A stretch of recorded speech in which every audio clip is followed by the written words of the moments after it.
Martin Normand, je suis directeur de la recherche stratégique et des relations internationales à l'Association des collèges et universités de la francophonie canadienne. Et c'est moi qui ai le plaisir, le privilège d'animer cet événement inaugural aujourd'hui. Événement inaugural des États généraux pour lesquels on s'est fixé deux objectifs. D'abord, c'est de faire le point sur la situation de l'éducation postsecondaire en contexte francophone minoritaire au Canada. Mais au-delà de ça, c'est de trouver des solutions cohérentes, systémiques et durables pour assurer la pérennité de ce secteur. Donc, avec l'événement inaugural d'aujourd'hui, on amorce la deuxième phase de notre consultation des États généraux. Plusieurs d'entre vous ont d'ailleurs accepté de participer à la première phase de consultation ciblée au printemps dernier, sur laquelle je reviendrai un peu plus tard. L'événement d'aujourd'hui est divisé en 4 blocs. Donc, dans le premier bloc, on aura des mots d'ouverture de Lynne Brouillette, présidente directrice générale de la CEFC, et d'Alain Dupuis, directeur général de la FCFA. Et je prendrai quelques minutes pour vous expliquer la suite de la démarche, donc d'aujourd'hui jusqu'au sommet, comment vont se déployer les États généraux. En deuxième lieu, on aura une table ronde sur l'urgence d'agir pour appuyer le secteur postsecondaire. À ce moment-là, je vous présenterai nos 5 participants qui ont gentiment accepté de partager leurs réflexions sur ce thème important et qui va donner un peu ou qui va mettre la table au reste de la démarche. Dans un troisième temps, ceux qui le souhaitent pourront rester et seront répartis en sous-groupes où on pourra poursuivre en plus petits groupes donc la discussion sur les questions qui auront été posées pendant la table ronde.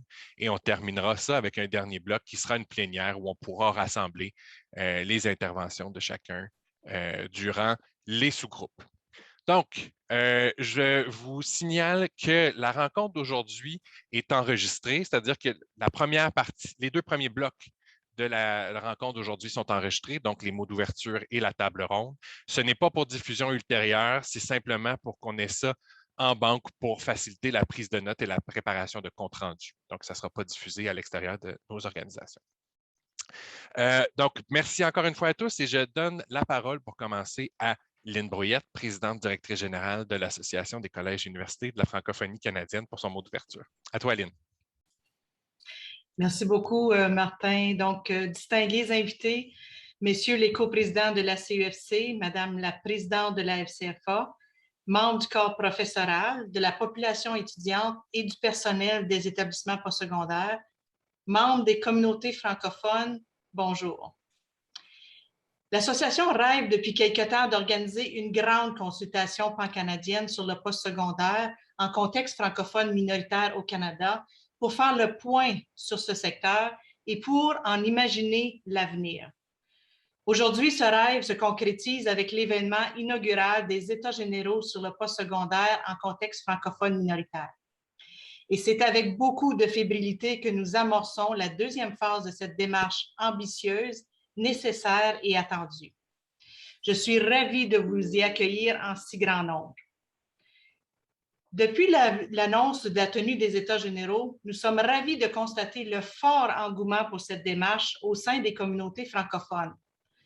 Au premier chef, je veux saluer et remercier chaleureusement la Fédération des communautés francophones et acadiennes du Canada, son directeur général Alain Dupuis, et ses organismes membres pour leur appui à la démarche.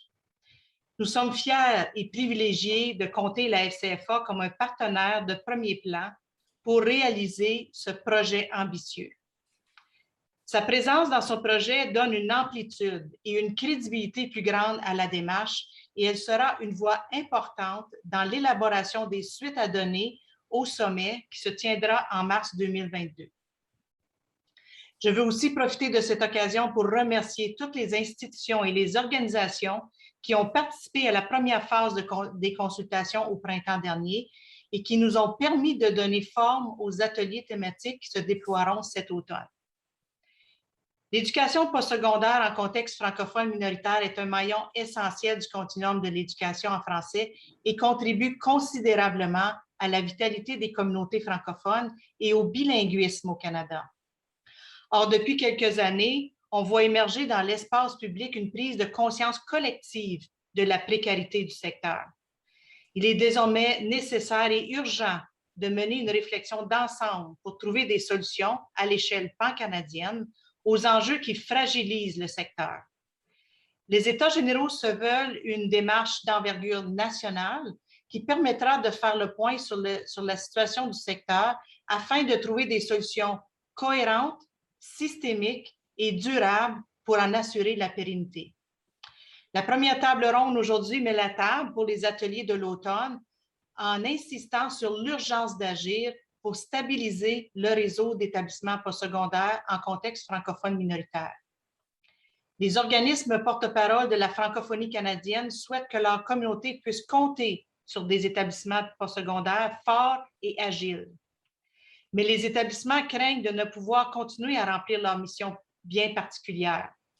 Et c'est pourquoi il devient impératif d'agir pour éviter qu'un affaiblissement des établissements n'entraîne avec lui la vitalité des communautés. Au-delà de l'urgence d'agir, cette deuxième phase de la démarche nous permettra de réfléchir aux besoins des clientèles étudiantes diversifiées, aux défis que rencontrent les professeurs, à la collaboration entre les établissements, aux liens entre les établissements et les communautés, au financement des établissements et aux relations avec les gouvernements.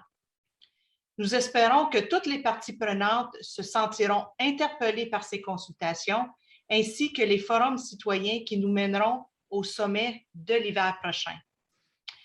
L'objectif des États généraux sur le postsecondaire en contexte francophone minoritaire est de renforcer des piliers institutionnels des communautés et de donner aux établissements des assises leur permettant de traverser le 20e siècle avec confiance.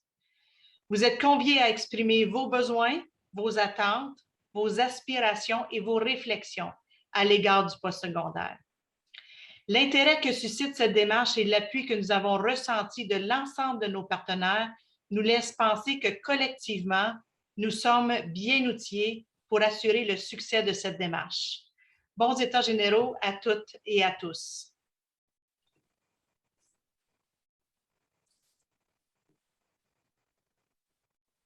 Merci beaucoup, Lynn, pour ton mot d'ouverture. Je céderai maintenant la parole à Alain Dupuis, directeur général de la Fédération des communautés francophones et acadiennes du Canada. À toi, Alain. Bonjour tout le monde, chers partenaires, chers participants et participantes. C'est un grand plaisir pour moi, au nom de la FCFA du Canada, de vous souhaiter la bienvenue à cet événement inaugural des États généraux sur le postsecondaire. J'aimerais tout d'abord reconnaître que je vous adresse la parole à partir d'Ottawa, qui fait partie du territoire traditionnel non cédé du peuple algonquin Anishinaabe, demeurons engagés dans la réconciliation avec les peuples autochtones dans un esprit de dialogue et de respect. C'est un peu cliché de dire que nous nous trouvons à un moment charnière de l'histoire de nos communautés, et pourtant c'est vrai. Il est absolument essentiel que nous procédions à ce moment-ci à la démarche que nous entamons aujourd'hui. Les défis que connaît le postsecondaire en français ne feront que s'aggraver, que ce soit au niveau de l'accès, des ressources, des infrastructures ou de la pénurie de main-d'œuvre. Donc, y a-t-il urgence d'agir? La réponse est très certainement oui. La grande force de nos communautés, c'est de savoir transformer ces urgences en occasion de formuler des principes fondamentaux qui répondront à la question « Que voulons-nous collectivement et comment voulons-nous y arriver? » Nous l'avons fait en éducation avec la lutte pour la gestion scolaire. Nous l'avons fait en structurant un réseau de santé après la crise Montfort. Nous l'avons fait en immigration francophone il y a 20 ans maintenant et nous le ferons aussi pour le postsecondaire. Je nous invite donc à faire de ces États généraux une occasion pour les communautés francophones et acadiennes de nommer ce qu'elles attendent du secteur postsecondaire en français, à définir ce que l'on veut dire lorsqu'on parle du postsecondaire par les francophones pour les francophones, à imaginer des institutions qui sont au cœur de leur communauté en symbiose avec elles. La bonne nouvelle, c'est que nous avons déjà une longueur d'avance. Nous ne commençons pas à zéro. Voyons les défis, mais voyons aussi les occasions, les possibilités d'une plus grande collaboration au-delà des frontières provinciales et territoriales, d'une meilleure mobilité étudiante, d'établissements postsecondaires qui jouent un rôle encore plus central comme pôle d'attraction et de rétention d'immigrants et d'immigrants francophones et qui se construit grâce aux entreprises et au savoir développé d'un bout à l'autre de la francophonie canadienne. Les défis sont grands, notre imagination l'est encore plus Il y a 10 ans, personne n'aurait pensé que nous réussirions à créer une nouvelle université de langue française au cœur de la plus grande ville du pays. Vous connaissez la suite de l'histoire. Il suffisait qu'on se permette de rêver et de se laisser mobiliser par une vision. Je nous souhaite à toutes et à tous de voir grand, nos jeunes, nos apprenants et apprenantes, nos francophones issus de l'immigration, nos communautés. Nous en remercierons. Merci de votre attention et je vous souhaite de très bonnes discussions au cours des prochaines semaines et des prochains mois.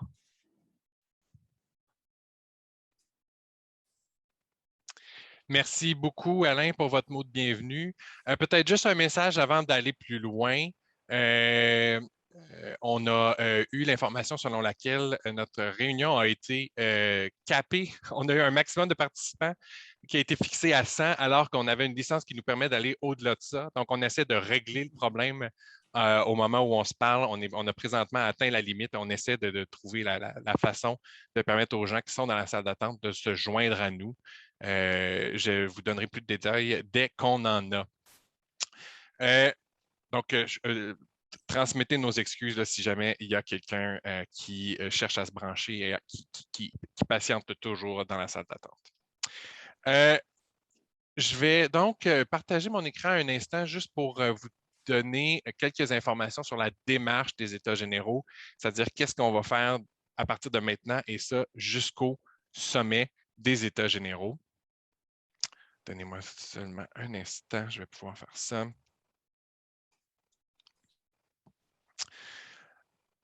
Donc, en 6 temps, un peu, qu'est-ce que c'est que la démarche des États généraux?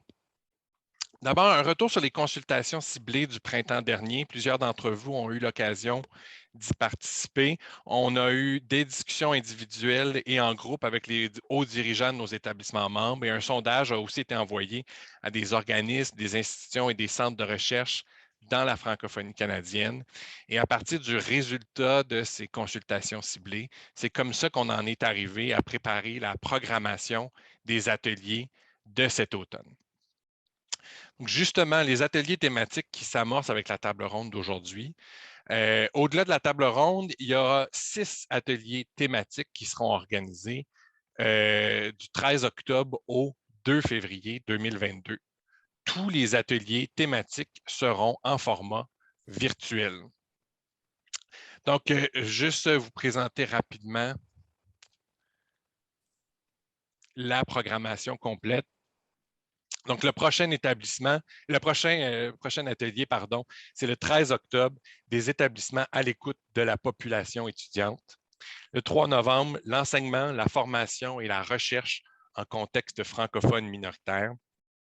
Le 24 novembre, collaborer pour innover. Le 15 décembre, ce sera un atelier sur les établissements au cœur de leur communauté. Le 12 janvier, ce sera vers une égalité réelle du secteur postsecondaire en contexte francophone minoritaire. Et finalement, le 2 février, un dialogue sur les engagements et les obligations mutuelles. Donc, ce sera la succession d'ateliers thématiques pour l'automne.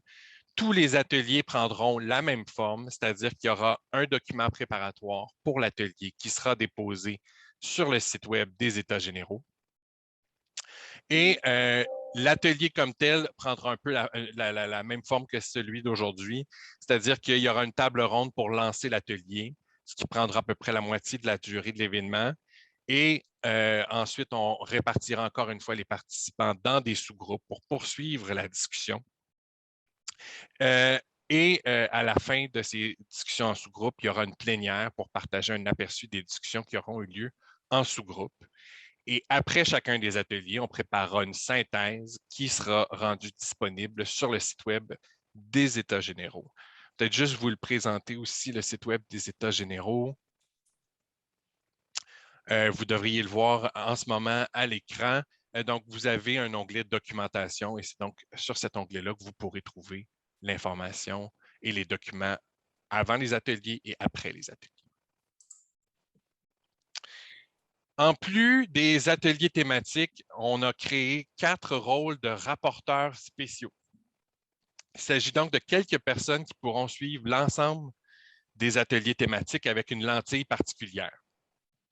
Et ces rapporteurs spéciaux feront état de leurs observations au sommet en mars 2022. Donc, j'aimerais prendre le temps de remercier les 4 organismes qui nous appuient pour ce travail. Donc, il y aura un rapporteur universitaire et on remercie l'ACFAS pour son appui pour ce rôle, pour remplir ce rôle.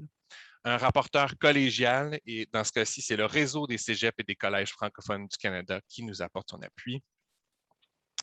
Un rapporteur communautaire, et en ce moment, c'est la Fédération des communautés francophones et acadiennes qui remplira ce rôle-là. Et finalement, un rapporteur jeunesse, et on remercie la Fédération de la jeunesse canadienne-française de nous appuyer pour remplir ce rôle. Il y aura aussi des forums citoyens. Donc, d'ici au sommet de mars 2022, la FCFA va organiser une série de forums citoyens régionaux qui vont poser un regard sur les besoins et les réalités spécifiques des régions. Et donc, ces forums vont permettre notamment de réfléchir au renforcement de pôles d'excellence pour répondre aux besoins spécifiques des régions, aux possibilités de collaboration au-delà des frontières provinciales et territoriales et aux innovations qui permettent de renforcer l'offre dans les plus petites communautés. Donc, on vous invite à rester à l'affût pour l'annonce de la programmation complète des forums citoyens qui viendra dans les prochaines semaines. On a aussi d'autres éléments de participation aux États généraux. D'abord, je vous ai présenté rapidement tantôt le site web egpostsecondaire.ca. Donc, c'est là que vous trouverez toute l'information sur la programmation, les inscriptions et la documentation qui a trait aux États généraux. On vous invite aussi à parler des États généraux sur les réseaux sociaux en utilisant le mot-clic « On en parle », comme vous l'avez sur la diapo en ce moment. Donc, je vous invite à réagir, à contribuer à la réflexion en utilisant le mot-clic « On en parle » et périodiquement, on lancera aussi à partir de nos réseaux sociaux des questions sur le postsecondaire et on vous invitera à y répondre en utilisant le mot-clic et on pourra colliger les réactions à ces questions-là. Et je vous invite aussi à rester à l'affût de la programmation parce que pour aider à la collecte de données et d'informations en vue de la préparation du rapport final, il y a d'autres activités qui vont s'ajouter au calendrier d'ici le sommet de mars 2022. Ce ne sera pas des ateliers thématiques comme on les organise et comme je viens de les présenter, mais il y aura d'autres activités qui nous permettront d'enrichir la démarche des États généraux. Donc ça, ce sera annoncé dans les prochaines semaines.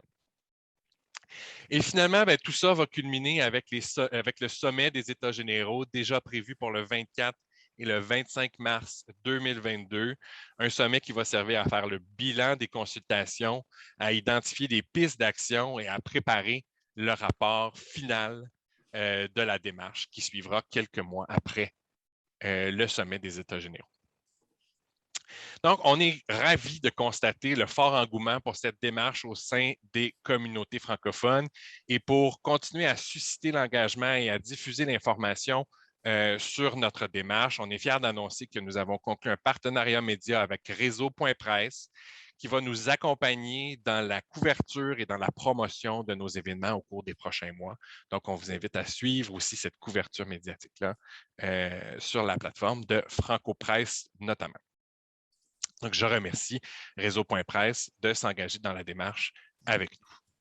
On espère que les ateliers thématiques, les forums citoyens et toutes les autres activités de consultation vont vous permettre et vont nous permettre de créer des occasions pour promouvoir les échanges, identifier des solutions systémiques et durables pour régler les enjeux du postsecondaire.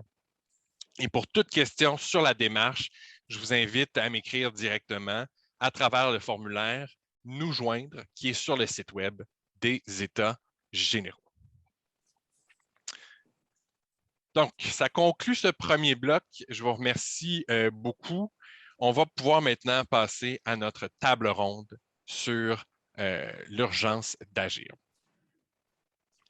Je suis content aussi de vous dire qu'on a trouvé la solution et que les gens qui étaient dans la salle d'attente ont pu se joindre à nous. Donc, la crise est réglée. Merci à mes collègues qui ont pu régler ça pendant la présentation. Donc, passons maintenant à la table ronde. Comme vous l'avez peut-être vu dans notre document préparatoire et comme vous en êtes certainement conscient, l'éducation postsecondaire en contexte francophone minoritaire est un maillon essentiel du continuum de l'éducation en français et contribue bien évidemment à la vitalité des communautés francophones en situation minoritaire. Les organismes porte-parole de la francophonie canadienne ont choisi de faire de l'éducation postsecondaire un secteur d'intervention prioritaire. Les organismes souhaitent bien évidemment que les communautés puissent compter sur des établissements postsecondaires forts et agiles. Mais les derniers mois ont mis certains défis en lumière, bien évidemment. D'une part, les communautés elles-mêmes sont inquiètes pour l'avenir des établissements postsecondaires en contexte francophone minoritaire. Et d'autre part, les établissements eux-mêmes craignent de ne plus disposer des moyens d'agir suffisants pour maintenir et accroître leur contribution à leur communauté. Les établissements sont confrontés à d'importants défis qui font en sorte que l'éducation postsecondaire en français dans les communautés francophones en situation minoritaire ne bénéficie pas toujours de conditions équivalentes à celles offertes à la majorité anglophone, alors que les établissements en situation francophone minoritaire remplissent des fonctions supplémentaires par rapport aux établissements de la majorité. Jusqu'à maintenant, les établissements postsecondaires ont toujours trouvé des moyens innovants pour remplir ces fonctions, mais leur capacité d'adaptation a des limites. Il est désormais nécessaire et urgent de mener une réflexion d'ensemble pour trouver des solutions à l'échelle pan-canadienne aux enjeux qui fragilisent le secteur. D'où le besoin pour une démarche d'envergure nationale qui permet de faire le point sur la situation du secteur. Ces solutions devront permettre de renverser l'effritement de l'accès au programme de formation postsecondaire en français, de consolider et de développer le réseau d'établissements et de progresser vers l'égalité réelle dans ce secteur. Et donc, pour mettre la table et pour amorcer la réflexion autour de cette urgence d'agir pour appuyer le secteur postsecondaire, on a pu rassembler 5 intervenants fort pertinents, fort intéressants. Je vous présente à l'instant nos participants. D'abord, Jacques Frémont, recteur et vice-chancelier à l'Université d'Ottawa. Merci, M. Frémont. Madame Audrey Paquette-Verden, étudiante à la maîtrise et coordinatrice de l'Observatoire Nord-Sud à l'Université Sainte-Anne. Srilata Ravi, professeure titulaire et directrice de l'Institut Marcel et Louis Desrochers pour le patrimoine et les recherches transdisciplinaires en francophonie canadienne et internationale, l'IMELDA, au campus Saint-Jean de l'Université de l'Alberta. Liane Roy, présidente de la Fédération des communautés francophones et acadiennes du Canada. Et Pierre Zundel, président-directeur général du Collège communautaire du Nouveau-Brunswick. Je les remercie tous les 5 chaleureusement d'avoir accepté notre invitation à ouvrir cette démarche avec nous. Donc, à tour de rôle, chacun va répondre à quelques questions que je leur ai fournies à l'avance. Et à la fin de la table ronde, si le temps le permet, je relayerai 1 ou 2 questions que le public peut poser directement dans la boîte de clavardage. Donc, si on a le temps, on ira en chercher quelques-unes pour boucler le 2e bloc de cet événement inaugural. Les participants à la table ronde sont déjà conscients du temps qui leur est imparti pour répondre aux questions, mais je vais tous les aviser quand il restera 30 secondes pour votre réponse. J'ai ma petite affiche qui reprend notre signature visuelle pour vous aviser qu'il vous reste 30 secondes. Donc, je vais arrêter mon partage d'écran.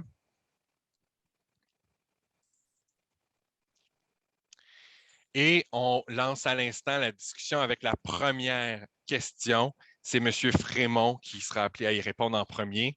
Donc, M. Frémont, quel est votre diagnostic sur les défis et les enjeux actuels du secteur postsecondaire en contexte francophone minoritaire au Canada? Et est-ce qu'il y a urgence d'agir? À vous, M. Frémont. Merci beaucoup, Martin, de m'avoir donné 25 minutes pour répondre à cette question. Alors, bonjour à tout le monde, mes salutations à tout le monde. Quel plaisir de vous voir tous. Et pour reprendre l'expression d'Alain Dupuis tout à l'heure, Dieu sait qu'on est à un moment charnière. Et ce n'est pas rien qu'un cliché, c'est très sérieux, je pense. Et le timing, comme on dit, de ces états généraux est remarquable. Alors, les défis et enjeux actuels pour le secteur postsecondaire, la réponse la plus facile, c'est l'argent. On n'a pas les moyens, le réseau n'a pas les moyens, n'a tout simplement pas les moyens. Il va falloir que les gouvernements se rendent compte que les subventions ponctuelles comme le fédéral l'annonce, par exemple, etc., c'est bien, mais ça ne règle pas le problème. Le problème est beaucoup plus profond que ça et on doit consolider le réseau actuel, on doit le développer et les paliers de gouvernement doivent prendre leurs responsabilités. Puis les responsabilités, ce n'est pas seulement de patcher, les responsabilités, c'est d'aller beaucoup plus loin. Alors, et de diminuer, je dirais, l'exposition de vulnérabilité vis-à-vis des gouvernements de certaines provinces. On ne peut plus dépendre des humeurs des partis politiques en place et de voix qui sont ignorées, éteintes, et on l'a vu dans différentes provinces depuis quelques mois, depuis quelques années. Mais au-delà des moyens, puis on en parlera, les moyens, c'est vraiment au cœur. Pour moi, il y a un deuxième défi, un enjeu. C'est l'enjeu que j'appellerais de changement de culture. Qu'est-ce que je veux dire? Pas déjà 30 secondes. Alors, ça fait 30 secondes que je parle, c'est bien ça? Alors, c'est la compréhension par les milieux politiques, les milieux communautaires et les groupes des réalités du post-secondaire et certainement de développer une vision réaliste. Le post-secondaire doit être aussi et surtout au service des communautés discrètes et isolées. Et elles doivent avoir leur voix, mais nous devons combler les besoins de ces communautés si on veut qu'elles survivent, qu'elles se développent et qu'elles émergent comme davantage, comme solides et pérennes. Et je dirais, dernier point, de développer le postsecondaire doit développer le leadership de demain dans ces communautés. On doit se donner les moyens, pas rien de survivre, mais de se développer, de développer des entrepreneurs, de développer une dynamique dans les différentes communautés francophones à travers le pays. J'aurais pu m'élaborer bien davantage, mais je vous remercie de votre patience, tout le monde, et j'ai bien hâte de vous entendre, les collègues. Merci, M. Frémont. Madame Paquette-Verdun, j'imagine que cette question-là de développer le leadership de demain vous interpelle aussi alors que vous êtes étudiante à la maîtrise, mais quels sont les enjeux que vous entrevoyez aussi en tant qu'étudiante? Premièrement, merci. Je suis contente d'être ici aujourd'hui pour un peu défendre le point des étudiants. C'est sûr que ce côté-là de leadership m'intéresse. Je suis quelqu'un qui sortait de l'ordinaire. Donc, c'est sûr que moi, j'étais dans le leadership, mais il faut toucher ces gens-là qui y touchent un peu moins. Mais de mon côté, ma maîtrise porte sur la représentation des minorités raciales. Donc, j'ai voulu toucher un peu ce côté-là de les étudiants internationaux et l'immigration. Donc, pour plus mon diagnostic à moi, ça serait la faille que je trouve en tant qu'étudiante présente dans ces établissements-là. C'est la question des étudiants internationaux, de leur accueil, de leur intégration, puis aussi de conscientiser l'importance de l'immigration aux gens vivant en milieu minoritaire francophone. Car bien entendu, l'éducation postsecondaire, ça a aussi une fonction pour l'immigration à plus long terme, puis à la suite des études. Mais la rétention, c'est vraiment ce qui se fait rare dans ces établissements-là, dans ces communautés-là. Car, par exemple, Madibo l'a dit, elle l'exprime très bien, cette population-là internationale représente une minorité linguistique dans une minorité raciale, donc une double minorité. Pourtant, ces étudiants-là sont traités de la même façon que juste une minorité linguistique. La population étudiante venant d'ailleurs se dirige plus dans les grandes villes, souvent Montréal et Toronto, par habitude. Je crois qu'un travail serait à faire avec la communauté afin d'assurer vraiment la rétention de ce groupe d'étudiants-là qui peuvent assurer la pérennité de la venue d'étudiants, qui peuvent assurer la pérennité aussi du fait francophone dans les milieux minoritaires. Conscientiser la population à l'urgence des CFSM et à l'immigration comme une solution vraiment viable. Si la rétention devient un succès, ça va ouvrir de nouvelles portes à cette population-là étudiante, qui représente vraiment un bon pourcentage de la somme des étudiants de ces universités-là en milieu minoritaire francophone. Bien entendu, d'autres aspects pourraient être discutés, mais je voulais vraiment approfondir ça aujourd'hui. Puis, est-ce qu'il y a urgence d'agir? Je pense qu'avec le bon nombre de participants qu'on a aujourd'hui, on peut tous dire que oui, l'urgence est là. Merci beaucoup, Mme Paquette-Verdun. Madame Ravi, j'imagine qu'au Campus Saint-Jean, vous la sentez aussi, cette urgence d'agir. Vous êtes en sourdine, Mme Ravi. Bonjour et merci, M. Normand. Je suis ravie de participer à cette table ronde inaugurale. Je voudrais tout d'abord souligner que cette formation dont on parle en français est un facteur fondamentale pour assurer le bien-être social, culturel, économique, etc. Non seulement des francophones, mais de tous les Canadiens. Ça, c'est le premier point. Et qu'au campus Saint-Jean, oui, le campus a failli disparaître lors de la restructuration de l'Université de l'Alberta. Et aujourd'hui, nous nous trouvons autonomes, mais à l'extérieur de la nouvelle structure comprenant 3 super collèges et à l'extérieur possiblement du pouvoir et du budget. De plus, depuis la découverte des restes de plusieurs centaines d'enfants,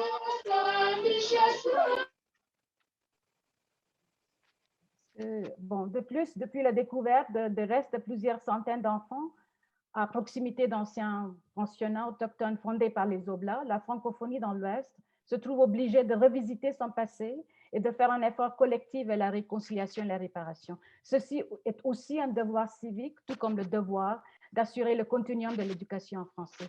Donc, on voit que les défis sont complexes, divers et pressants dans ce secteur. Bref, il y a urgence d'agir à l'interne et à l'externe de ce milieu complexe et hétérogène. À l'externe, je dirais, il faudra continuer à mettre pression sur les gouvernements provinciaux pour qu'ils dialoguent avec le fédéral et répondent d'une manière constructive.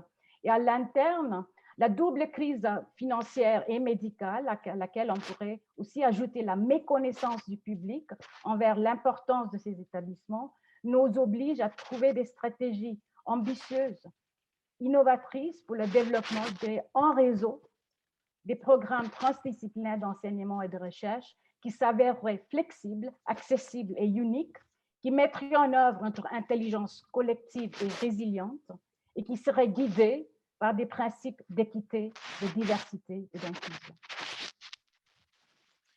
Merci beaucoup, Madame Ravi.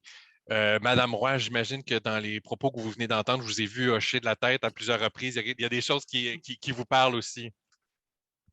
Oui, tout à fait. Merci beaucoup d'avoir organisé cette journée ou cet après-midi de réflexion sur le postsecondaire. On vient de terminer rapidement, je vais vous dire, une série de tables rondes pendant la campagne électorale partout au Canada pour nos membres, mais aussi pour rencontrer les différents candidats, candidates des différents partis.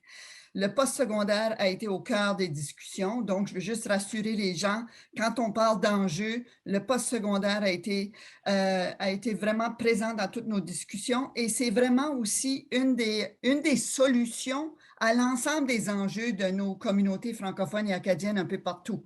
Quand on parle de l'immigration francophone, quand on parle de pénurie de main-d'œuvre, quand on parle de reconnaissance des acquis, des titres et des diplômes, nos institutions et tout ce secteur-là, le domaine du postsecondaire est vraiment important.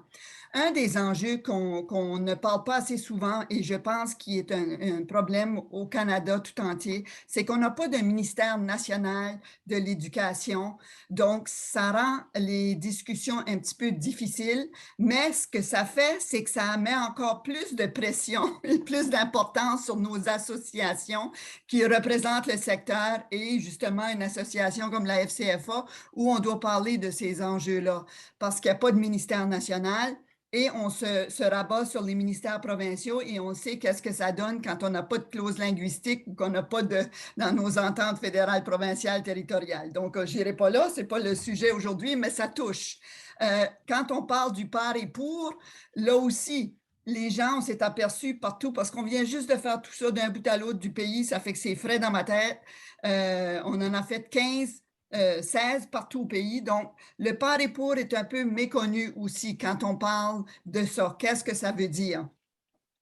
Donc, oui, il y a urgence d'agir. Il y a des défis structurels, financiers. M. Frémont l'a parlé, je ne vais pas répéter ce qu'il a dit si bien. On a vu que c'est très différent. On a un pays qui est grand. Donc, il y a des grandes régions et des petites régions. Il y a des toutes petites institutions qui répondent à un très grand besoin, mais qui ont besoin de services, qui ont besoin d'appui. Et les grandes institutions peuvent venir aider aussi, accompagner à ce développement-là.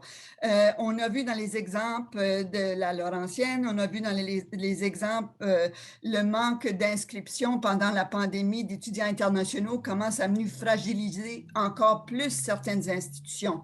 Donc, je vais essayer d'aller plus vite là. Il y a des spécialisations qui ne sont pas encore disponibles. dans aucune de nos institutions. Donc, j'espère que ces états généraux-là qu'on va avoir vont nous donner des solutions, des pistes de solutions pour regarder à beaucoup de ces enjeux-là, parce que comme vous le savez, il y en a plusieurs enjeux, mais on a une bonne gang de personnes pour arriver à des bonnes solutions partout au pays. Ça fait qu'on va laisser l'après-midi aller, là, mais je pense qu'on devrait avoir de belles discussions. Et comme je dis, cet enjeu de postsecondaire est tellement important pour la vitalité de nos communautés partout. Merci beaucoup, Mme Roy. J'imagine, M. Jundel, que là aussi, il y a des choses qui rejoignent les préoccupations d'un collège comme le vôtre sur la reconnaissance des acquis, par exemple, ou l'accueil des étudiants internationaux. Tout à fait. Puis je vais commencer par le bout de la question qui était est-ce qu'il y a urgence d'agir?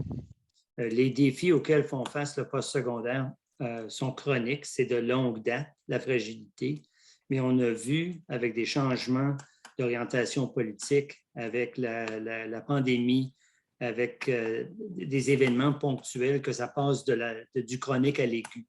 Et on est en phase aiguë de ce problème-là, et donc ça demande des interventions rapides d'urgence pour pouvoir régler ces défis-là. On n'a pas parlé beaucoup de notre défi fondamental, qui est celui-là de l'économie d'échelle. Dans tout le pays, nos institutions sont plus petites, ont des effectifs moins importants, mais font face au même coût de développement, au même coût pour l'offre de programmes. Et donc, ça, c'est un défi qui a été empiré par la pandémie, par exemple, quand les effectifs d'étudiants internationaux pour certaines institutions ont chuté. Donc, je pense qu'il faut s'attaquer à ce problème-là nous-mêmes. Donc, en même temps qu'on revendique, comme on devrait, chez les gouvernements pour des fonds pour nous aider avec le problème de l'économie d'échelle, il faut aussi faire quelque chose nous-mêmes. Et je pense qu'à la fois la pandémie et certains modèles qu'on a déjà, comme par exemple dans le secteur de la santé, pour la collaboration nationale sur le développement de programmes, de matériaux, etc. On a des beaux modèles pour savoir comment aider à pallier aux problèmes qu'on a vus et qu'on voit toujours. Donc, ça, je pense pour moi, c'est peut-être l'ajout que je ferais, c'est la question de notre travail pour collaboratif. Puis, on est petit, c'est un défi, mais en même temps, ça devrait, en théorie, être plus simple de collaborer comme on n'est pas des institutions énormes. Et donc, ça devrait faciliter et rendre plus flexibles les choses. Merci beaucoup, M. Jundel. Ça complète le premier tour de table. Mme Paquette-Verdun, je vais vous laisser amorcer cette deuxième tour de piste-là. On a parlé beaucoup des défis, mais il y a aussi certaines forces, certains avantages dans le réseau. Donc, quelles sont les forces du réseau d'établissement qui lui permettraient de s'atteler aux défis qui se manifestent? Oui, donc on a beaucoup parlé, par exemple, des moyens, qu'on n'a pas, l'argent n'est pas là. Je vais le dire comme suit, les petites communautés arrivent à accomplir les plus grandes choses parce que les CFSM n'ont pas le choix, par faute qu'ils ne reçoivent pas les mêmes ressources que les secteurs anglophones. Ils sont débrouillards, ils n'ont pas le choix. Ils trouvent des partenariats, ils vont travailler en équipe. Pour moi, c'est vraiment ça le fort que je vois dans mon université, dans ma communauté. Ces établissements postsecondaires-là en contexte francophone minoritaire au Canada sont plus soudés que jamais. En tant qu'étudiant ou étudiante, on le voit dans les relations, par exemple, entre professeurs, si un domaine d'expertise est nécessaire pour une certaine présentation en salle de classe, il va discuter avec son collègue de la Laurentienne ou peu importe, et ils vont avoir beaucoup de partenariats de ce genre-là. Sur un plus gros plan, les partenariats entre les universités, c'est un point important aussi qui permet d'emporter une population étudiante dans les deux milieux. Donc, par exemple, Sainte-Anne et Laurentienne ont un programme, je crois que c'est en psychologie, où on a des partenariats également. Ça, c'est un autre point. Il existe en fait vraiment un réseau, une ligne conductrice entre beaucoup de ces établissements-là, qui je pense est vraiment un point fort, qui peut aider à compléter un peu ce manque-là. Non seulement les partenariats entre les universités, mais également avec la communauté. Ce point-là est quelque chose d'ampleur, par exemple, dans mon université à Sainte-Anne. Avant de commencer la maîtrise, j'ai terminé un baccalauréat en éducation, le CSAP, le Conseil scolaire acadien provincial. C'est le seul de la province francophone. Il alimente son corps enseignant par nous, les étudiants en éducation de mon université qui terminent. Donc, c'est un partenariat qui nous permet d'avoir assurément un emploi. Ce genre de partenariat-là amène des étudiants, amène du profit. Et aussi des partenariats avec la communauté, des associations et tout ça. Je crois que c'est un grand point fort que nous avons dans les établissements postsecondaires en milieu minoritaire. Merci beaucoup, Mme Paquette-Verdun. Est-ce que c'est quelque chose que vous voyez aussi, Mme Ravi, ce genre de partenariat-là ou d'autres forces qui caractérisent le réseau d'établissements francophones? Tout à fait. Merci, Audrey, d'avoir évoqué ces possibilités. Je pense que les ressources humaines, nos expertises, c'est notre meilleure force. Et il faut vraiment exploiter cela. Il faudra mettre en œuvre ce qu'on appelle notre intelligence collective pour créer moi je suis un fan des programmes transdisciplinaires et je pense que c'est très important. Je pense à des études comme les sciences de la mer, les études des territoires de montagne, la nordicité, l'urbanisme dans les villes super diverses. Il y a plusieurs thématiques qu'on peut aborder. Je pense aussi au programme offert par l'Université Ontario français. Je pense que c'est ce genre de programme qu'on devrait soutenir, trouver des moyens de faire des collaborations. Pour ça, c'est clair que le leadership a travaillé pour établir des protocoles qui pourraient gérer, comme quoi on pourrait offrir le même programme mais avec la participation de plusieurs disciplines.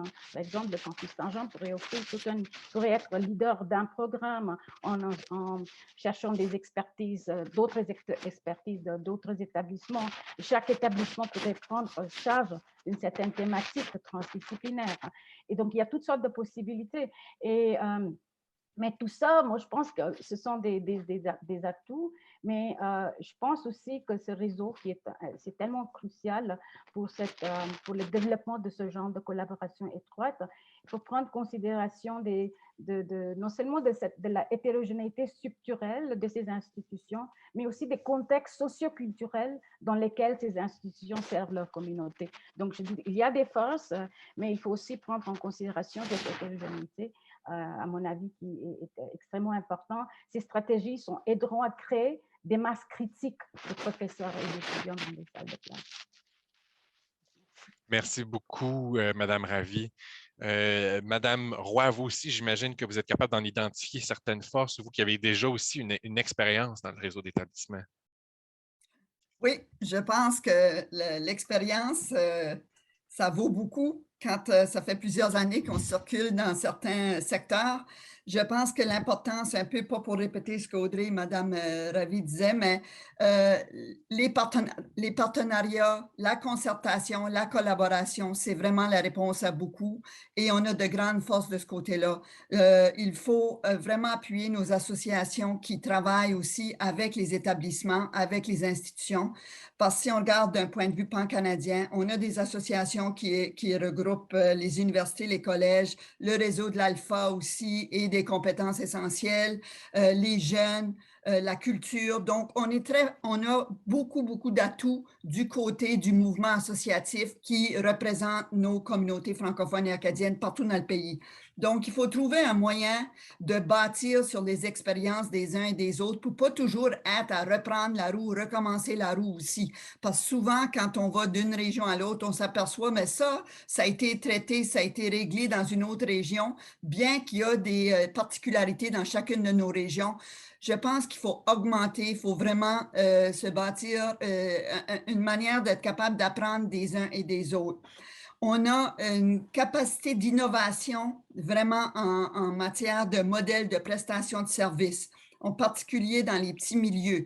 Il y a beaucoup de gens qui viennent nous voir pour essayer d'emprunter les modèles qu'on a mis en place. Même le réseau international vient voir comment on est capable de travailler dans certaines de nos régions où on a trouvé des solutions très faciles. Il est stressant avec sa pancarte de 30 secondes. On oublie où on est rendu dans notre fil d'idées. Donc, c'est vraiment important, justement, et le réseau aussi a une bonne connaissance des enjeux. On peut devenir des partenaires pour les gouvernements, pour les autres aussi, parce qu'on connaît comment résoudre certaines questions de pénurie de main-d'œuvre, comment résoudre certaines autres questions dans nos enjeux de l'immigration francophone, l'accueil, etc. Donc, dans nos régions, parce qu'on a des grandes régions, des petites régions, on peut au niveau de trouver des solutions à petite échelle, mais à grande échelle aussi, et on peut apporter une panoplie de solutions aux enjeux qui sont présents. Donc, oui, on a des forces, on a des atouts. Il faut bâtir sur ces forces-là et ces atouts-là partout au Canada. Merci, Mme Roy. Désolé de vous brusquer. Monsieur Zundel, ce qui est intéressant de vous avoir, Monsieur Zundel, Monsieur Frémont, c'est qu'on va pouvoir voir aussi s'il y a des forces particulières au réseau collégial, des forces particulières du réseau universitaire. Donc, commençons avec vous. Quelles sont les forces particulières que les établissements collégiaux peuvent apporter pour répondre aux défis du secteur postsecondaire? Vous êtes en sourdine, M. Zundel. Mes collègues vont reconnaître un phénomène qui a souvent lieu. Bon, alors oui, certainement, les collèges sont extrêmement proches des communautés. Alors, on a déjà une tradition, moi j'appellerais ça d'institution poreuse, c'est-à-dire où la communauté vient chez nous et nous, on est actifs dans la communauté pour l'offre de programmes en milieu de travail, pour les projets communautaires, etc. Donc, c'est une piste pour nous, c'est finalement d'offrir une expérience tout à fait différente, plus riche, à la fois pratique et théorique dans les communautés. Ça, c'est un atout que si je suis le Collège Seneca à Toronto, je vais avoir de la misère à faire parce que l'envergure est trop grosse. Nos collèges sont relativement petits et sont aussi très bien ancrés dans leur communauté. Évidemment, moi, j'abonde dans le même sens que Liane Roy en parlant des organismes de concertation. Donc, il existe déjà l'Association des collèges et universités francophones, la francophonie canadienne, qui a donné naissance au programme, par exemple, du Consortium national de formation en santé, un modèle pour la collaboration.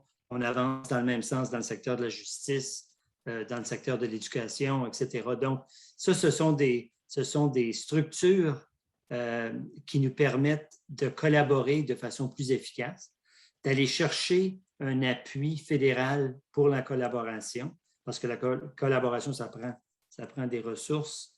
Un autre atout qu'on a, je pense, c'est dans la conjoncture, une ouverture du Québec envers la francophonie dans le reste du Canada, où aussi certains partages, certaines collaborations pourraient nous aider à traiter des problèmes d'échelle, par exemple, et le développement de matériel pédagogique, ainsi de suite. Donc, vraiment, moi, je pense puis je m'arrête là-dessus, un atout qu'on a tous et toutes suite à la pandémie, c'est une compréhension que notre façon de faire traditionnelle, qu'il y a des alternatives qui pourraient être intéressantes, comme une offre numérique en partie partagée, par exemple, ailleurs au pays.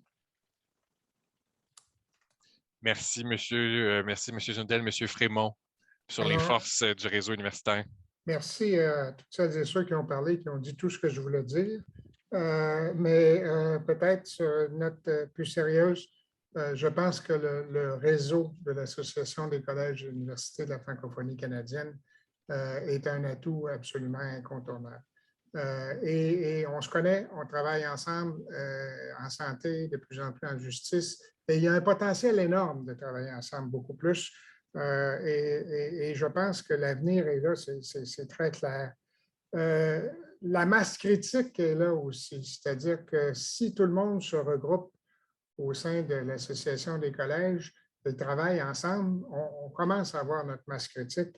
Et j'allais dire, et Pierre, ton point est très important, on est dans la post-pandémie, ou en tout cas, on espère dans la sortie de pandémie. Ce qui est clair, c'est que tout le monde a appris à travailler à distance et en mode hybride. Et je pense que ça, c'est extrêmement important. Et il faut absolument reposer là-dessus. Et il est clair qu'un établissement comme le mien, écoutez, tout ce qui est le soutien technopédagogique, on a déjà proposé en Ontario un projet commun d'entraide entre les universités et les collèges pour partager les ressources technopédagogiques. Les bibliothèques, il y a moyen d'ouvrir nos bibliothèques universitaires sous condition. Il y a moyen, bien sûr, de partager des cours, des parties de programmes, une mobilité étudiante pour une partie des programmes, etc. Tout est possible. Le problème qu'on a, c'est qu'on dépend de nos provinces respectives et d'un gouvernement fédéral qui est un peu planté là-dessus, qui a peur de ses pouvoirs. Je vais en parler à la prochaine question. J'ai une idée à partager avec vous. Mais donc, avec un financement stable et prévisible, je pense que le réseau est à inventer. Le réseau est là, mais les capacités du réseau n'ont pas encore été exploitées. Et je pense qu'on est rendu là comme réseau et comme milieu francophone au Canada.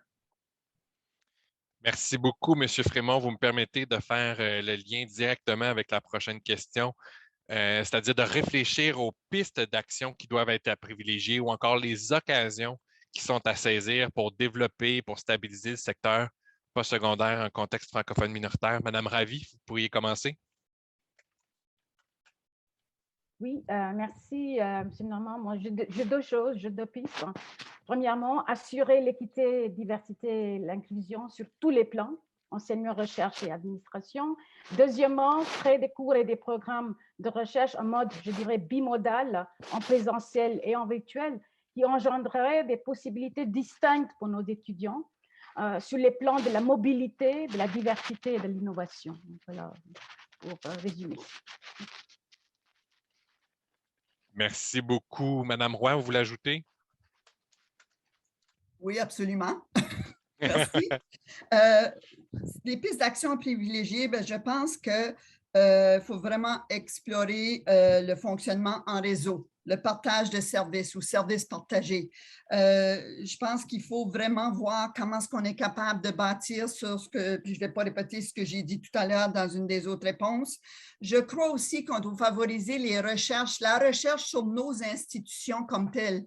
On est souvent en train de faire de la recherche sur la recherche appliquée, sur qu'est-ce qui peut fonctionner dans nos communautés avec nos entreprises, la recherche fondamentale, mais on fait très peu de recherche, on en fait, mais très peu sur nos institutions, sur notre réseau postsecondaire. C'est pour ça que ces états généraux ici sont tellement importants. Je pense que le plus d'informations qu'on va aller chercher, le plus de données sur nos institutions, qui vient pas. Il y a encore des provinces, des régions où il y a un très haut taux de jeunes qui ne viennent pas au postsecondaire après l'école, la 12e année ou l'école publique. Donc, qu'est-ce qu'on fait pour ces gens-là? On ne va pas chercher ces gens-là. Donc, le fonctionnement réseau, les services partagés, la mobilité étudiante, la mobilité professorale et des enseignants un peu partout. Bâtissons aussi sur nos acquis pour, on a fait allusion à l'international, il y a un réseau, l'IFEF, qu'on a aidé à créer au niveau international, au niveau de l'OIF, pour justement la formation plus professionnelle et technique, parce qu'il existait l'AUF, mais mettons nos ressources ensemble pour être capables de prendre notre place aussi et de développer encore plus de ressources en utilisant les gens, pas en utilisant, mais en participant avec l'international. Donc, l'appui, les pistes d'action, bâtir sur des associations fortes. Il faut vraiment, pour qu'on revienne parler du par et pour, c'est important, ça, nos associations. Et je ne vais pas arriver vers l'importance d'aller chercher plus de financement, mais il y en a de l'argent. Et il faut trouver un moyen ensemble d'aller la chercher aussi et de s'assurer que ces fonds-là deviennent permanents. Merci, Madame Roy. Monsieur Zundel, j'imagine que vous aussi, vous avez des pistes d'action à nous proposer. En effet, je crois que si on examine la conjoncture, alors nous voilà dans Dieu l'espère, la phase terminale d'une pandémie où on a appris plein de choses. On a appris par rapport à la fragilité de certaines institutions. On a vécu des moments déchirants en Ontario, en Alberta, qui sont causés en partie par la pandémie, en partie par des changements d'orientation politique. Alors, il y a cet élément-là. On sort d'une campagne fédérale où le postsecondaire francophone a quand même fait partie de la conversation et où on a eu des engagements. Et alors, dans cette pandémie-là, on a aussi vu qu'on est capable de faire les choses différemment. Et donc, moi, je pense qu'une des pistes, c'est de vraiment battre pendant que le fer est chaud et d'aller chercher les ressources nécessaires auprès du fédéral, moi, je dirais, pas seulement, mais principalement, initialement, pour toute la dimension de collaboration, de partage, de co-création. Vraiment, ils mettent beaucoup de ressources pour arriver, comme le disait mon collègue Jacques Frémont, là, à développer la pleine capacité du réseau. Et puis ça va demander du travail de notre côté, d'assouplir les structures, d'assouplir nos façons de faire, d'être plus flexible aussi, mais d'aller chercher les ressources pour nous aider à mettre en valeur le contenu, les méthodes, les approches qu'on a dans différentes régions, de les mettre à profit pour les autres. Pour moi, ça, c'est vraiment le plus grand enjeu, puis la plus grande occasion, parce que la conjoncture se prête bien à ça. Alors, moi, c'est vers là que je pousserais principalement au début. Merci, M. Gendel. M. Frémont, j'imagine que vous aussi, vous voyez ces occasions-là. Ah ben oui, écoutez, je partage tout ce qui a été dit là, sans aucune limite. Deux choses que je dirais, et je vais faire du push sur ce que Mme Roy a dit, la recherche. La recherche est essentielle et la recherche, je dirais, sur la francophonie canadienne. Pas uniquement sur nos établissements, puis je pense que Mme Roy, vous ouvriez aussi. On doit savoir quels sont les besoins en santé de la francophonie, de la population francophone dans les minorités discrètes et isolées, etc. On doit couvrir très large pour être capable d'identifier après les besoins et d'être capable d'avancer. Alors, la section recherche est importante. Deuxième chose, vous me permettrez d'être provoquant un peu.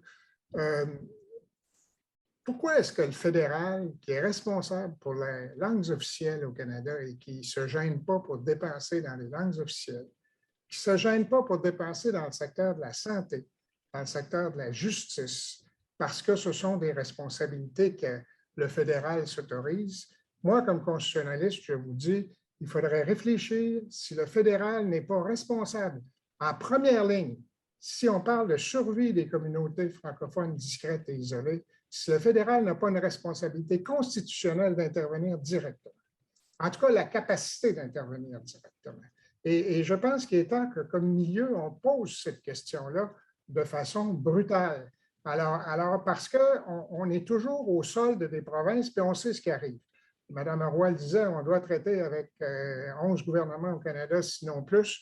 Et là, selon les humeurs politiques, ça va et ça vient. Ça suffit. On parle de droits de minorité, de droits individuels des gens de survivre et de se développer dans leur langue, et on parle du droit collectif de ces communautés à non seulement survivre, mais à se développer. Et là, excusez-moi l'expression, ça taponne, là. Il est temps d'arrêter que ça taponne. Est-ce qu'on pourrait dire au fédéral, vous avez une responsabilité première, tout comme vous l'exercez en santé et en justice, vous l'avez par rapport à l'éducation. Certes, vous ne pouvez pas faire n'importe quoi sans les provinces, mais vous pouvez aussi peut-être faire d'autres choses que des subventions ponctuelles ou d'être toujours à genoux devant les provinces pour souhaiter que les provinces entendent le message. Alors je pense que ce serait un petit chantier qui serait intéressant à développer. En effet, c'est un tout petit chantier, M. Frémont, de s'attaquer aux responsabilités constitutionnelles. Mais Mme Paquette-Verdun, vous voulez ajouter sur des pistes d'action à privilégier? Oui, certainement. On a discuté d'équité au lieu d'égalité. Je pense que l'équité, c'est super important. Les régions ont des besoins, des établissements secondaires sont différents dépendant de la région, du contexte. Il faut connaître le contexte pour régler cette urgence d'agir là dans chaque région. Je sais que certains problèmes se ressemblent, je sais qu'on peut tous s'aider l'un l'autre, mais à un moment donné, il y a des différences, puis il faut les connaître pour vraiment agir dans cette urgence-là. Continuer ces partenariats-là, mais peut-être avoir un grand groupe qui représente, parce que, comme on dit, il y a beaucoup d'associations, il y a beaucoup de tout ça, mais il faut les réunir et dans des moments comme ici en ce moment, les réunir pour en discuter. Finalement, puis selon moi, le plus important, je pense que les communautés doivent être conscientisées à cette urgence-là. Je pense qu'il y en a beaucoup qui réalisent pas tout simplement. Juste conscientiser la communauté normale à ce qui se passe. Puis être conscient, c'est déjà un premier pas. Puis après ça, il faut faire le reste, mais sans le savoir, on ne peut pas savoir. Donc, conscientiser la population. Merci beaucoup, Mme Paquette-Verdun. Et on passe maintenant à la dernière question de ce bloc-ci. Je vous donne 1 minute chacun pour me faire part de vos souhaits à l'égard des résultats à venir des États généraux. Qu'est-ce que vous souhaitez voir? Qu'est-ce que vous souhaitez? Qu'est-ce que vous espérez ressorte de la démarche dans laquelle on s'inscrit à partir de maintenant? Et je vais commencer avec Mme Roy. Merci. 1 minute. OK, vite. Je pense qu'on veut voir que ça soit vraiment un exercice citoyen. On doit entendre et on veut surtout entendre aussi toutes les composantes de nos communautés, les jeunes, les immigrants, les immigrantes, les apprenants, les apprenantes, les personnes issues de l'immersion aussi. Donc, on veut vraiment que ça soit un exercice citoyen. On veut attirer l'attention encore plus qu'on l'a fait dans cette campagne électorale dernièrement. On devrait s'assurer que les provinces en discutent au niveau de la conférence des ministres de la francophonie canadienne.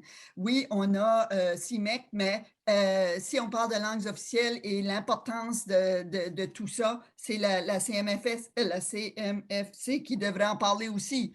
Donc, on doit vraiment se donner une vision qui repose non pas juste sur notre perception des ressources disponibles, mais plutôt sur les besoins et les aspirations de manière pan-canadienne en étant au courant et réaliste par rapport à ce qui se passe au niveau local aussi. Donc, il faut moderniser notre réseau pour s'assurer que ça devienne un réseau qui est vraiment structurant, structurel, pour pas justement que ça repose sur les épaules de quelques personnes et selon la volonté des gens. On met de l'argent cette fois-ci, on n'en met pas l'année prochaine. Il faut vraiment s'assurer qu'on a un réseau qui est structurant et pour avoir des changements systémiques un peu partout. Il faut s'assurer que la culture y fasse partie, l'économie aussi. On a parlé de plusieurs de nos associations, mais il faut que le réseau économique, parce que beaucoup de nos programmes sont en lien avec les besoins dans le marché. Et cette adéquation-là est tellement importante. Et pour ça, il faut avoir les gens du secteur économique, il faut avoir les gens de la culture pour adapter nos programmes à ce qu'ils veulent aussi. Donc, vraiment, je pense qu'il faut devenir vraiment à l'avant-garde. Il faut moderniser notre réseau. L'Europe a bien fait de Bologne, hein, l'accord de Bologne. Donc, nous, on pourrait bien faire des choses pour s'assurer que le réseau francophone soit bâti pour répondre aux besoins des communautés francophones et acadiennes partout. Merci, Mme Roy. Monsieur Zundel, quels sont vos souhaits pour les États généraux? Je rejoins Liane dans ses propos. Je dirais que pour les États généraux, j'espère que dans la phase initiale, on va diverger pour être capable d'écouter, d'avoir la diversité de points de vue, mais qu'à la fin, on va converger. On va converger vers des priorités claires, vers des priorités rassembleuses, vers une vision partagée qui va nous permettre après ça des revendications pointues, conséquentes un peu partout au pays. Je pense qu'en étant en petit nombre, finalement, c'est seulement en ayant des priorités très claires qu'on va être capable d'avoir un effet. Puis en même temps, avec ces priorités-là, d'organiser notre travail de collaboration sur des priorités pour avoir un effet maximal. Merci, M. Zundel. M. Frémont. Oui, merci. Écoutez, je pense que les attentes sont élevées et on a raison d'avoir des attentes élevées.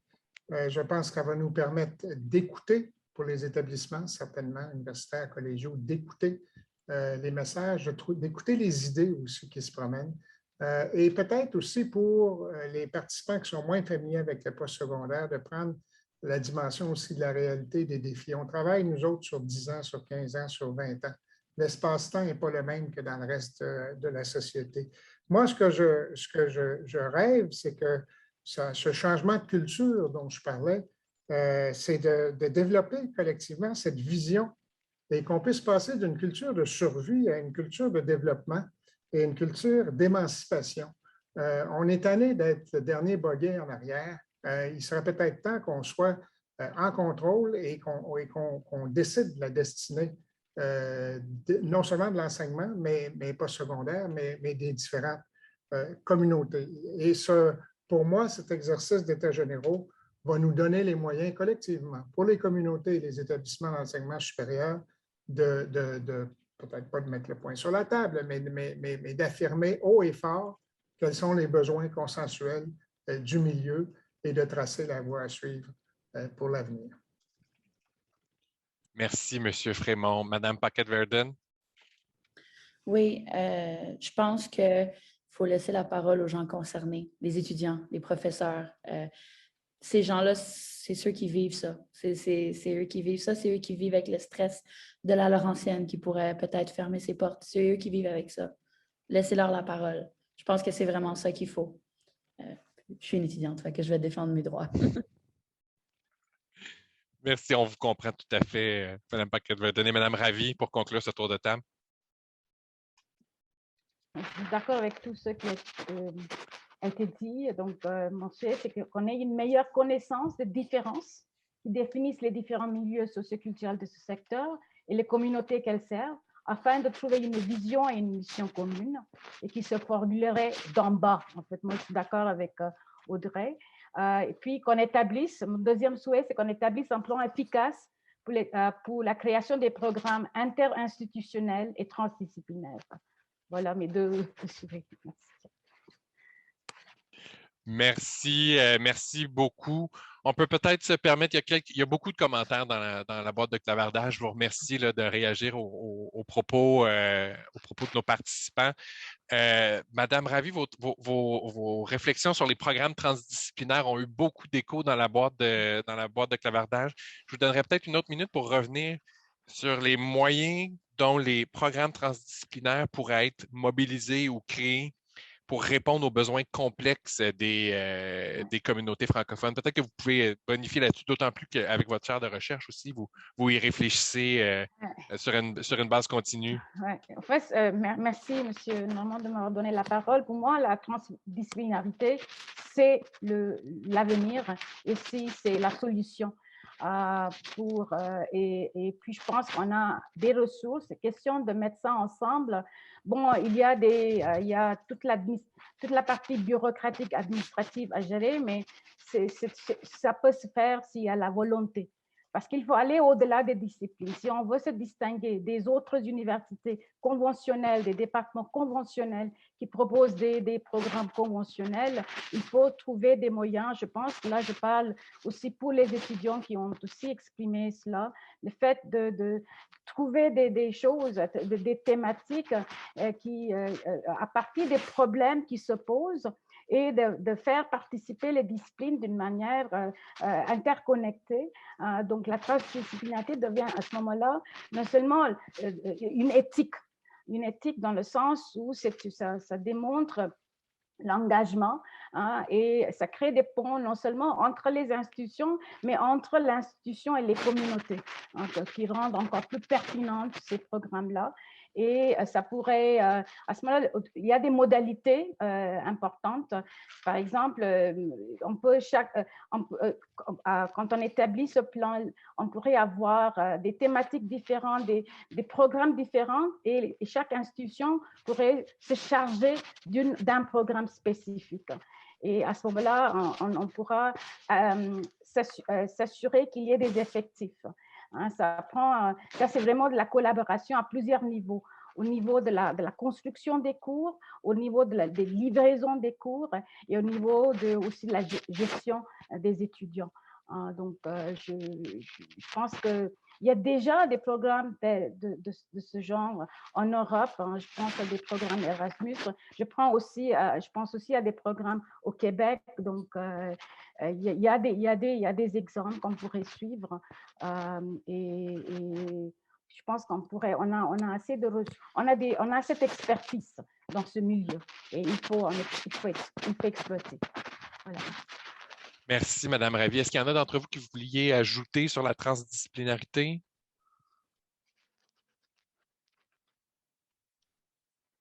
Non? Sinon, une autre question qui revenait, c'est comment identifier les besoins des communautés francophones? Quelles seraient les pistes à privilégier pour aller prendre le pouls des besoins et ensuite déterminer ces pistes d'action-là? Je ne sais pas si, Mme Roy, vous vouliez continuer un peu sur cette voie-là d'identification des besoins. Justement, je parlais tout à l'heure de recherche sur nos institutions et sur nos communautés, le plus de recherches qu'on aura qui seront ciblées sur les différentes thématiques, que ça peut venir des solutions pour l'interdisciplinarité aussi. Je pense que c'est important de vraiment miser sur des recherches.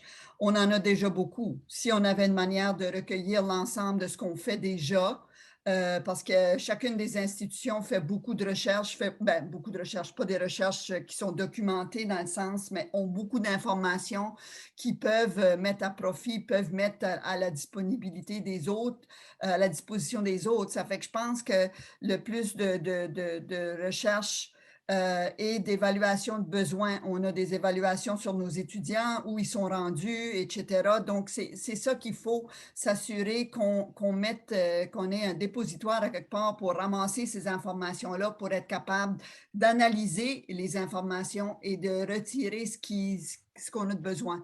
Mais c'est important d'aller chercher les besoins actuels pour être capable d'y répondre. Les enjeux, tout ça qu'on entend dire, faut vraiment faire des vérifications et d'aller chercher les données probantes pour faire justement cette gestion des résultats, gestion de reddition de comptes aussi. Donc, c'est important.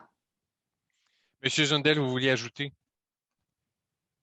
Oui, en effet, je pense qu'en plus de faire de la recherche pour comprendre les besoins dans les communautés, je peux dire que si on était capable de passer au-delà de notre façon traditionnelle de créer des programmes, par exemple, qui est de songer nous-mêmes à qu'est-ce qu'on pense que les gens auraient besoin d'avoir, de le créer, puis après ça, de le présenter tout cuit. C'est en fait de le co-créer avec nos partenaires communautaires dans certains cas. Dans les collèges, de plus en plus, on fait la co-création de programmes, par exemple, avec des employeurs qui connaissent très bien leurs besoins et de créer comme ça des programmes avec eux. Également, d'intégrer les étudiants et les étudiantes dans la co-création de programmes pour s'assurer que ce sont des programmes qui répondent à leurs ambitions, qui sont accessibles, qui sont efficaces pour eux. Donc, je pense que ça, c'est une autre piste pour assurer que les besoins des communautés soient comblés. Monsieur Frémont,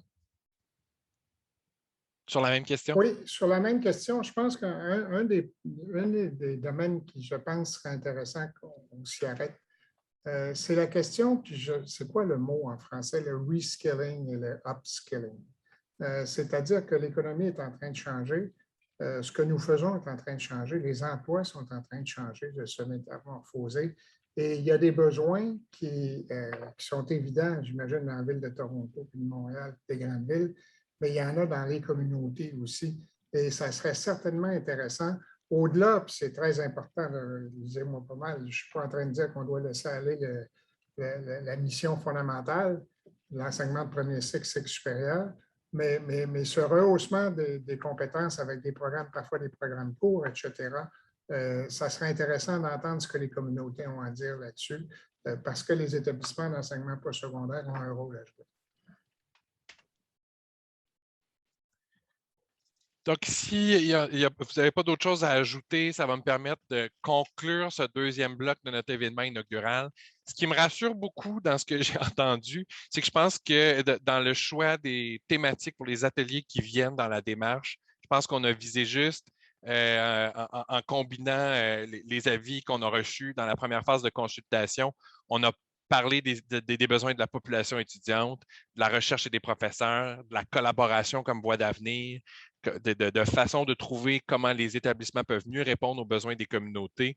Évidemment, on a aussi parlé de financement et de relations avec les gouvernements provinciaux, territoriaux et fédéraux. Donc, on a bien réussi à mettre la table pour les ateliers qui suivront et qu'on pourra cibler de façon particulière quand viendra le temps d'approfondir certains de ces thèmes. Donc, permettez-moi à ce point-ci de vous remercier tous les 5 du temps que vous nous avez consacré, de la préparation en vue de vos réflexions pour cette table ronde-là. C'était très instructif et je pense que ça donne le ton pour le restant de la démarche. Donc, je vous remercie beaucoup.